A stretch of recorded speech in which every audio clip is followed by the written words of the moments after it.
சொல்லுவப்பா. ஒருத்தவங்களை பார்த்து நல்லா இருக்கீங்களான்னு சொல்லிட்டு எப்போ கேட்பாங்க? ரொம்ப நாள் கழிச்சு பார்த்தா எப்படி இருக்கீங்கன்னு கேட்பாங்க. கல்யாணம் புதுசில் ஒன்றா இருந்தோம், அப்புறம் தனியாக வந்தோம். வாரத்துக்கு 2 முறை போய் பார்த்தேன், வாரத்துக்கு 1 முறை போய் பார்த்தேன், அப்புறம் மாதத்துக்கு 1 முறை பார்த்தேன். இப்போ வந்து எத்தனை மாதத்துக்கு ஒரு தடவை பார்க்குறேன்னு எனக்கே தெரில. எப்படி இருக்கிறீங்கன்னு கேட்குற அளவுக்கு ஆகி போச்சு. நான் பார்ப்பேன் வந்து சார்.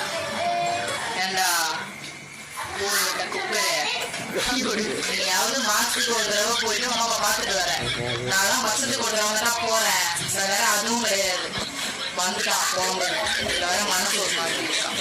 ஏன்பா உங்களுக்கு காலேஜும் கரெக்டாக நீ இருந்துதான் அது என்ன பண்றது? மண்ணா கட்டி நீங்க வந்தா ரெப்பா எனக்கு வந்து தக்காளி சட்னியா தூக்கி எரிஞ்சிட போறேன். வேலையை பார்த்து